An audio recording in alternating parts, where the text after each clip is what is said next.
현재 한국은 그동안의 한파가 물러가고 어느새 따뜻한 봄으로 접어들고 있는 분위기입니다. 지난 23일부터는 북서쪽에서 찬 공기가 남하하며 다시 추운 기온을 띠고 있긴 하지만 지난 주말부터 이번 주 초까지만 해도 전국의 평균 기온은 20도 내외를 보였을 정도입니다. 날씨는 구름 한 점 없이 화창하여 햇볕을 쬐러 나들이를 가는 시민들의 모습도 보였습니다. 그런데 가벼운 마음으로 밖을 나서는 순간 이들의 얼굴은 한순간에 찡그려지고 말았습니다. 새파란 하늘을 기대했던 그들의 바람이 무색하게 하늘은 마치 뿌옇고 노란 안개가 낀 듯 흐렸기 때문이죠. 한국은 지난해 2월 해양환경관측인공위성 천리안 2B호 정지궤도 위성을 쏘아 올렸습니다. 이 위성은 지난 11월부터 본격적인 관측을 시작해 중국 등으로부터 넘어오는 대기오염 물질을 보다 정밀하게 모니터링을 할 수 있을 것으로 기대되고 있는데요.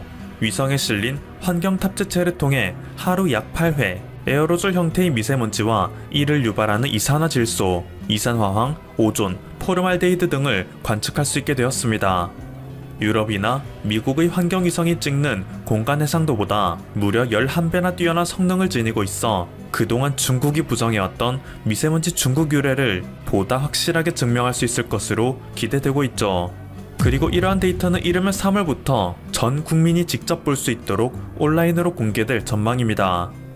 국립환경과학원 환경위성센터 홈페이지에서 천리안 2B호가 실시간으로 관측하고 있는 에어로졸의 이동 경로를 볼 수 있게 됐습니다. 그러면 이제 더 이상 중국은 미세먼지가 한국에서 생긴 거라는 황당한 주장을 할 수 없는 상황에 처하겠죠. 사실 한국에서 굳이 천리안 2B호를 사용하지 않더라도 그동안 미세먼지가 중국발이라는 것은 명명백백했습니다. 전 세계의 대기 위성 사진을 공유하고 있는 어스널스쿨의 실시간 미세먼지 지도를 보면 쉽게 알 수 있는데요. 다른 모든 지역은 청명한 대기 상태를 보이고 있지만 오직 인도 북부와 중국 대륙의 절반만이 심각한 미세먼지 농도를 보여주고 있습니다. 이 지역은 전 세계에서 인구가 가장 많이 밀집해 있고 화석연료를 많이 사용하기 때문에 당연한 결과이죠. 이들이 배출한 미세먼지는 남서풍이 부는 봄철 따뜻한 공기가 중국 쪽에서 우리나라로 넘어오면서 한국에 막대한 미세먼지 피해를 제공하는 것입니다. 하지만 중국은 자신들의 잘못을 전혀 인정하지 않습니다. 오히려 자신들은 갖가지 방안을 강구하여 미세먼지 대책을 수립하고 있는데 한국도 중국을 본받아 문제를 해결하는 게 좋을 것이라는 가당치 않은 훈수나 두고 있는 상황이죠. 그래서 이들의 뻔뻔한 태도를 비판하는 한국 네티즌들의 분노는 다가오는 봄 더욱 점화될 예정인데요. 그나마 다행인 것은 천리안 2B호의 실시간 관측 영상이 올 3월부터 전 세계에 공개된다면 좀 더 객관적인 팩트로 중국에게 피해 보상을 요구할 수 있다는 사실일 것입니다. 하지만 그럼에도 우리가 무작정 그것만 기다릴 수 있는 입장은 아닙니다. 중국과 같은 비정상 국가가 또 무슨 입장을 취하며 한국에 대한 보상을 거부할지 모르는 일입니다. 사실 대부분 한국인들은 이미 중국이 그렇게 할 것이라고 예상하고 있죠. 한국은 중국에 대한 공개 비판과 피해 보상 요구도 지속해야 하지만 우리 차원에서도 미세먼지에 따른 피해를 최소화하려는 노력을 강구해야 할 것입니다. 그리고 이에 따른 노력의 일환으로 한국의 각 지자체에서는 도시 곳곳에 나무를 심고 있는 것인데요. 가로수길이나 도로 유휴지 곳곳에 미세먼지 저감 효과가 있는 수종을 심고 있습니다. 이외에도 키가 크고 작은 다양한 높이의 나무를 혼합식재하여 시민들이 산책하기 좋은 경관도 만들어 나가고 있죠. 이것은 실제로 미세먼지의 농도 32.6%, 초미세먼지의 농도 15.3%를 저감하는 효과를 보여주었습니다. 또한 보도 표면의 온도를 평균 2.7도 낮추어 주어 다가오는 여름 폭염에 따른 피해도 낮추어질 것으로 전망됩니다. 그런데 이런 한국과는 대조적으로 중국의 공격에 속수무책으로 당하고 있는 국가가 있습니다. 바로 일본인데요. 다음은 일본의 한 트위터 유저가 올린 사진입니다. 원래는 한국을 향해 하는 미세먼지가 한국을 피해 정확히 일본을 노리는 모습을 보여주고 있죠. 그동안 일본은 한국을 미세먼지 방파제라 불러왔습니다.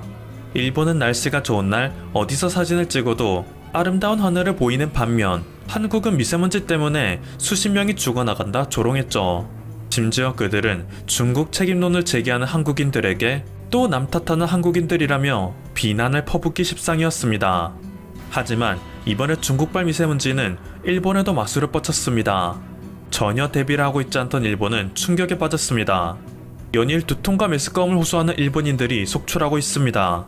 샛노랗게 뿌얘지는 하늘의 사진을 공유하며 이제 일본도 더 이상 안전지대가 아니다.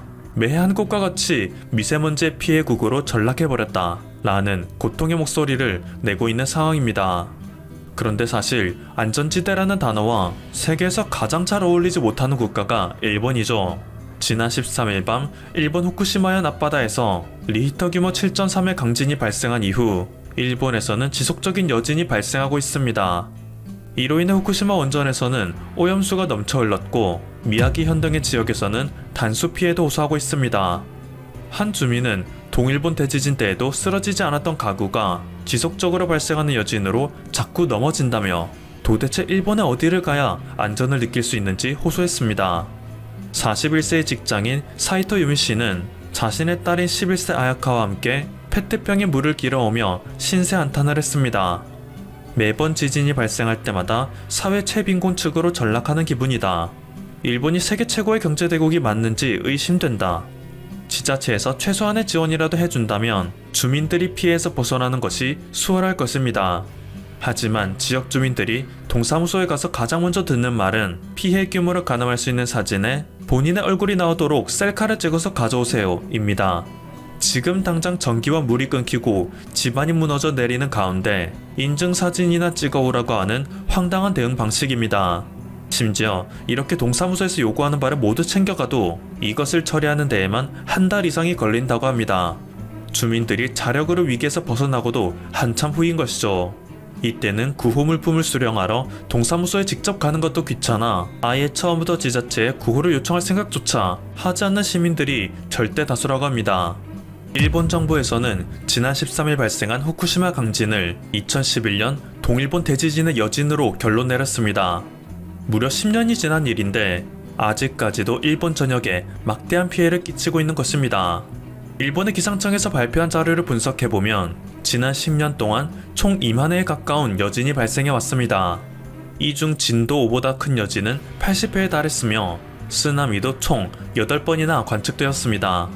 가토 나오유키 도쿄대학 지진연구소 교수는 앞으로 100년이 지나도 여진은 끝나지 않을 것이라 경고했습니다. 1891년 10월 일본 중부 기후현 남부를 진원으로 규모 8.0의 대지진이 발생한 적이 있었는데요. 기후와 아이치현을 중심으로 7천여 명의 사망자를 낸 이 지진은 일본 사상 최대급의 내륙 직하형 지진이었습니다. 그리고 130년이 지난 지금까지도 이 지진에 따른 크고 작은 여진은 계속 발생하고 있죠. 2011년 발생한 동일본 대지진 역시 이후 수많은 여진을 발생시키고 있기에 앞으로 일본에서는 여진은 일상이 될 것이고 대지진이 또 한 번 발생한다면 그것만의 피해로도 모자라 현재보다 훨씬 잦은 빈도의 여진이 추가로 중첩될 것이라 경고합니다. 엎친 데 덮친 격으로 지난주 일본은 동부 해안 지역을 중심으로 극심한 폭설이 쏟아져 수많은 대도시 지역이 정전 피해를 겪었습니다. 일본의 전력은 전부 민영화가 된 상태이죠. 정전으로 인한 피해를 복구하는 데에는 기업의 막대한 손실이 초래되기 마련입니다. 그래서 일본의 전력회사들은 최소한의 손실로 복구하려 허구한 날 탁상에 앉아 계산기나 두드리고 있는 실정입니다.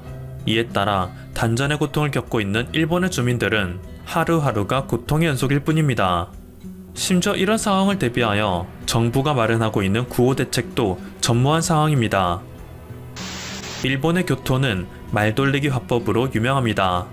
교토 출신 일본인이 만약 한 아이의 어머니에게 이렇게 키울 만한 보람이 있어 보이는 자제분은 처음이네요 라는 말을 한다면 그것은 결코 칭찬이 아니라고 하는데요. 아이가 배워먹은 것이 하나도 없다 라는 말을 비꼬 하는 말이기 때문이죠. 일본의 상황을 보니 저도 해주고 싶은 말이 있습니다.